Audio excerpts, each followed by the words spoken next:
Oke, baik. Untuk pembahasan kali ini itu masih tentang non clause ya. Oke, masih tentang non clause sama dengan skill 9.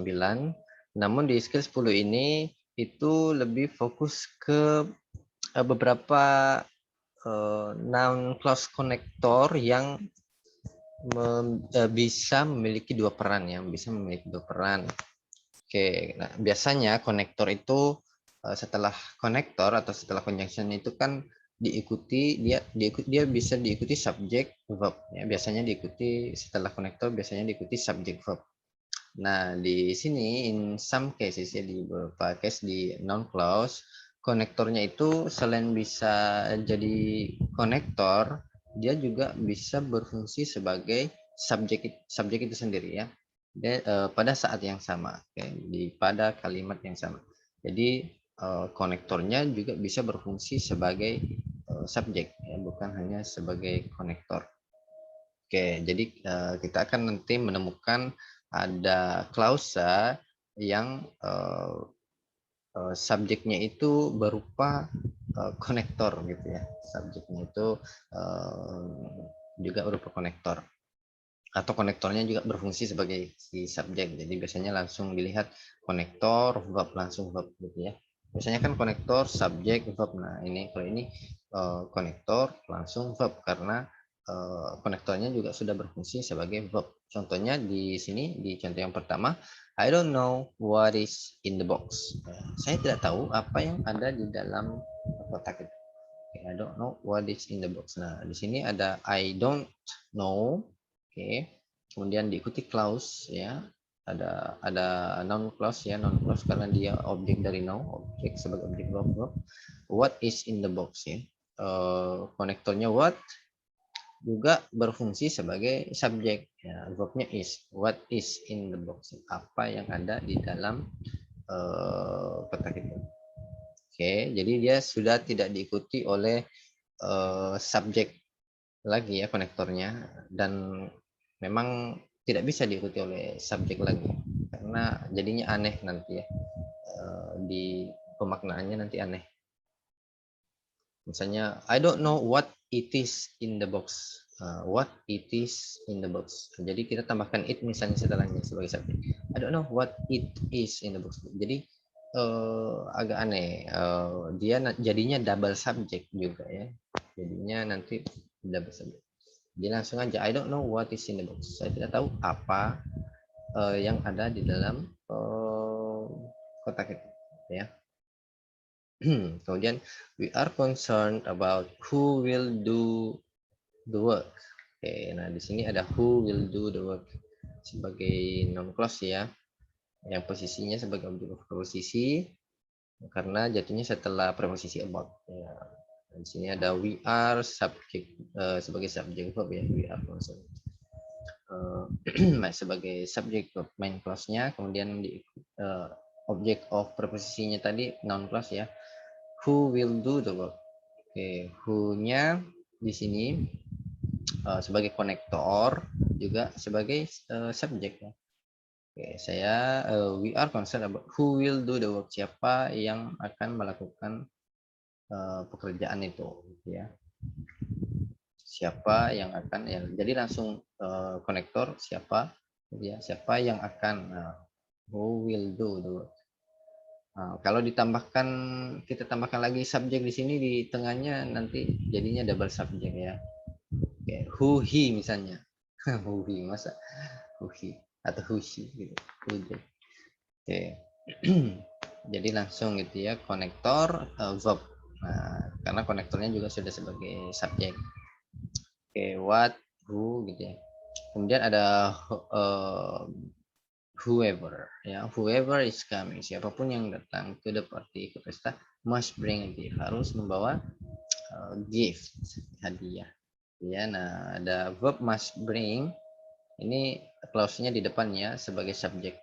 Whoever is coming to the party ya, itu noun clause sebagai subjek dari must bring gitu ya. Oke, subject sentence lah noun clause-nya ini.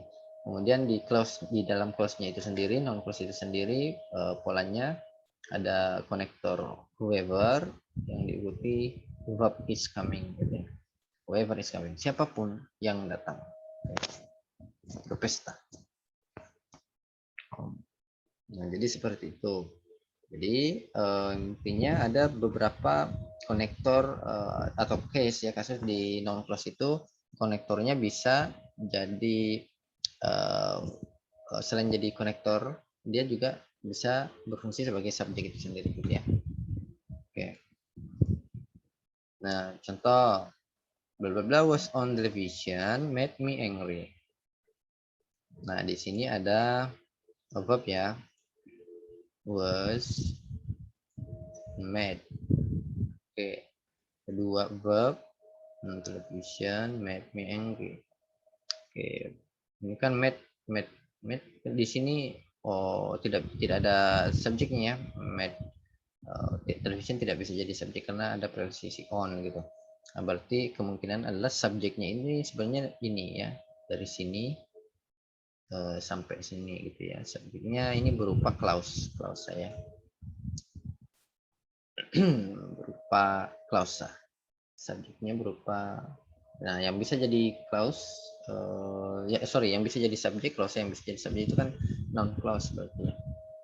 Oke, nah tapi pada intinya kembali ke prinsip dasar tadi ya, ketika ada dua verb itu satu konektor. Oke, nah kita eliminasi dulu saja yang tidak ada konektornya, misalnya kemudian ada the story, berarti antara what dan when. Nah kalau when misalnya di sini when was on television made me angry ya. Kapan was on television, kapan di televisi membuat saya marah. Ya tidak nyambung gitu ya kalau diartikan itu yang pertama. Kemudian when itu tidak bisa jadi konektor subjek gitu ya, dia tidak bisa jadi konektor subjek, artinya konektor yang juga berfungsi sebagai subjek, dia harus ikuti subjek lagi gitu ya kalau when. Nah ini tidak bisa. Jadi jawaban yang tepat itu adalah what ya. What ini bisa jadi konektor subjek gitu ya, konektor yang juga sebagai subjek. Jadi dia tidak perlu lagi nanti diikuti subjek gitu, karena memang fungsinya sudah sebagai subjek juga. Jadi what was on television made me angry. Apa yang ada di TV, kan gitu ya, membuat saya marah. Okay. So the correct answer is C. Okay. Next.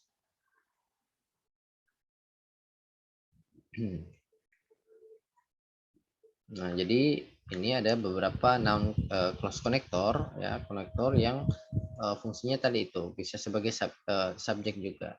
Yaitu ada who, ada what dan which ya.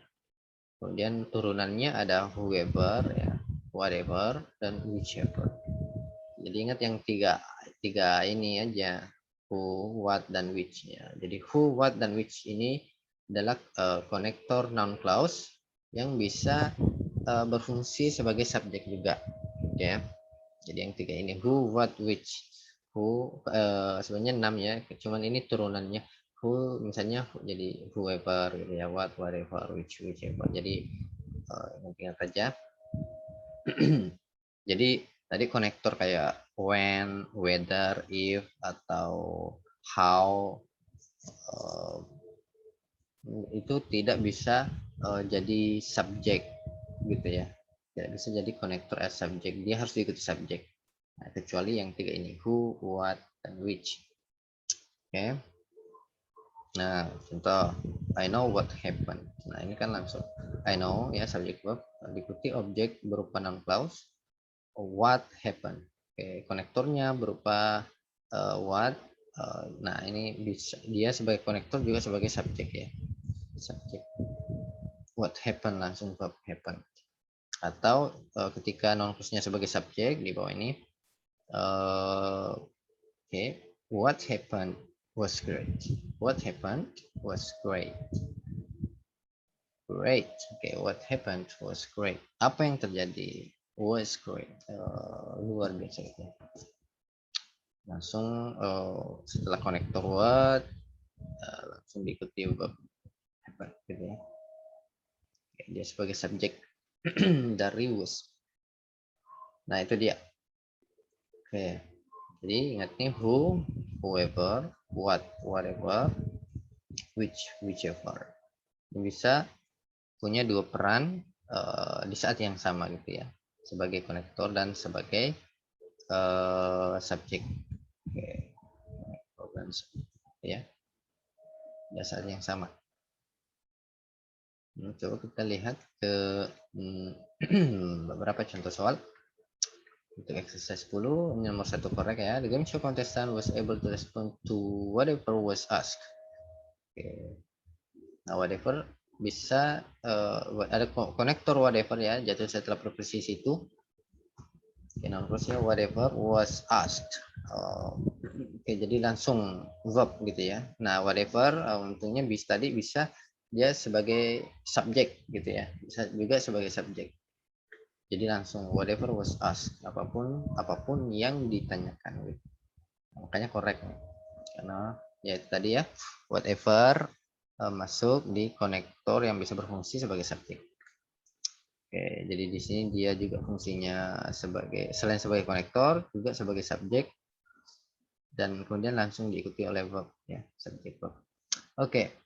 Yang nomor 2 incorrect. Kita lihat kok kenapa bisa incorrect ya. Nah, you should find out which ada konektor which ya di sini.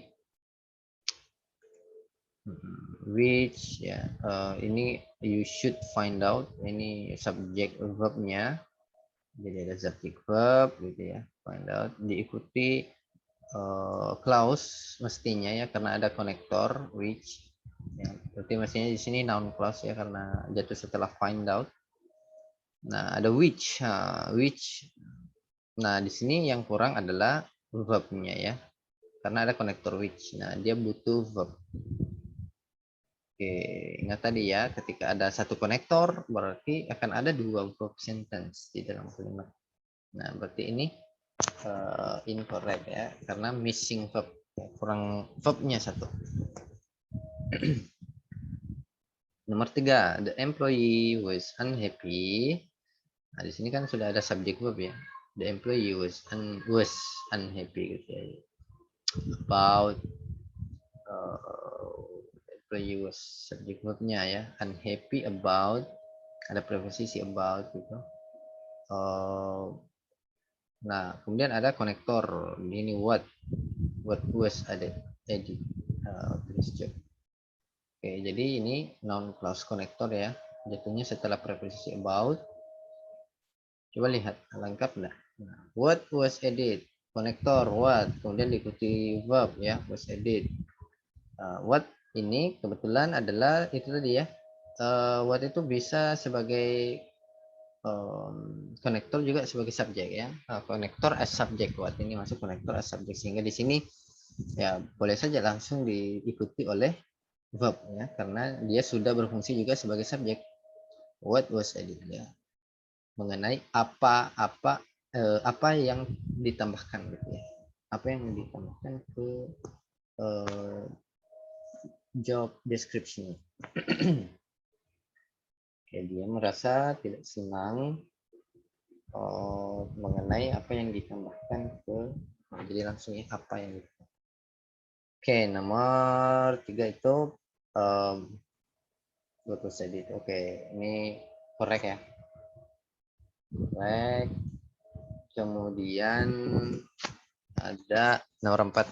Oke, whoever, oke, jadi ada konektor whoever, konektor whoever. Nah, diikuti verb ya, wants to take ya, whoever wants to take, siapapun. The dessert tour during spring break. Nah, ini kalau dilihat, ini kan noun clause ya, whoever wants to take sebagai subjek gitu ya. Nah, untuk struktur noun clause-nya itu kan whoever juga tadi masuk ya, noun konektor yang bisa berfungsi sebagai subjek. Nah, jadi bisa langsung diikuti verb gitu ya. Oke, whoever wants, siapapun yang ingin gitu ya. Check the dessert during spring break. Nah, coba kita tapi kita lihat dulu setelahnya gitu ya. Ini kan sudah lengkap. Nah, kita lihat dulu setelahnya karena perlu diingat ketika ada satu konektor tadi kan butuh dua verb ya. Nah, ini verb dari whoever sudah ada once. Nah, berarti kita harus cari verb utamanya gitu ya, verb sentence-nya. Okay, whoever wants to take the dessert tour during spring break, signing up the office spring break during spring break, signing up. Nah, di sini ada signing. Nah, mestinya ini yang jadi verb sentence gitu ya. Oke. Ya, pastinya ini jadi verb sentence. Nah, sedangkan di sini signing ini tidak bisa jadi verb ya. Kenapa tidak bisa jadi verb? Karena tidak ada be di depannya gitu ya, tidak ada be di depannya. Oke, pastinya kan kalau dia verb harus ada be di depannya ya. Nah, makanya ini incorrect gitu ya. Oke, jadi harus mestinya ada be di depannya gitu. Incorrect. Oke, terus saja incorrect. Nah, kemudian ya jadi seperti itu ya. Jadi harusnya sih signing ini ada be di depannya ya, dia verb sentence dan subjeknya ini berupa noun clause ya ini. Oke, ini subjeknya mestinya. Whoever wants to take the dessert tour during spring break, ya. Jadi seperti itu. Nomor 5. The motorist was unable to discover who he had struck his car. Oke. Nah, coba lihat di sini.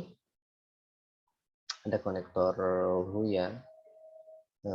Berarti ada dua verb gitu ya. Ini kan sudah lengkap. The motorist was unable to discover. Udah lengkap ya. Was unable to discover who, siapa. Oke, jadi clause konektornya ada ini, who, he, had gitu ya. Ini sorry, noun clause-nya. Oke, noun clause-nya. Ini noun clause ya. Oke, noun clause. Nah, coba kita lihat konektornya ada who. Oke. Ada who. Discover ya, menemukan siapa. Ya, ada who. Kemudian diikuti apa nih? Dia diikuti subjek he dan verb had struck gitu ya. Oke. Who. Oke. Nah, di sini who kan tadi itu mestinya diikuti who ini masuk di konektor yang selain bisa berfungsi sebagai conjunction atau konektor juga bisa sebagai subjek gitu ya. Who itu begitu. Bisa sebagai subjek. Oke. Nah, sehingga di sini dia tidak membutuhkan subjek lagi, subjek tambahan gitu ya. Nah, mestinya he-nya ini dihilangkan. Oke. Jadi langsung aja. The motorist was unable to discover who had struck his car. Siapa yang telah menabrak mobilnya gitu ya. Masa siapa dia yang telah gitu ya. Who, he gitu ya. Jadi langsung aja. The motorist was unable to discover siapa yang telah menabrak mobilnya. Oke. Jadi ingat aja nih yang noun konektor yang bisa sebagai subjek juga. Ada apa tadi? Ada who ya, who, kemudian turunannya whoever. Kemudian ada apa lagi tadi? What gitu ya, whatever. Kemudian ada which ya, whichever. Nah, itu aja. Nah, itu yang bisa jadi subjek. Oke, untuk 6 sampai 10 dikerjakan di LMS ya. See you guys.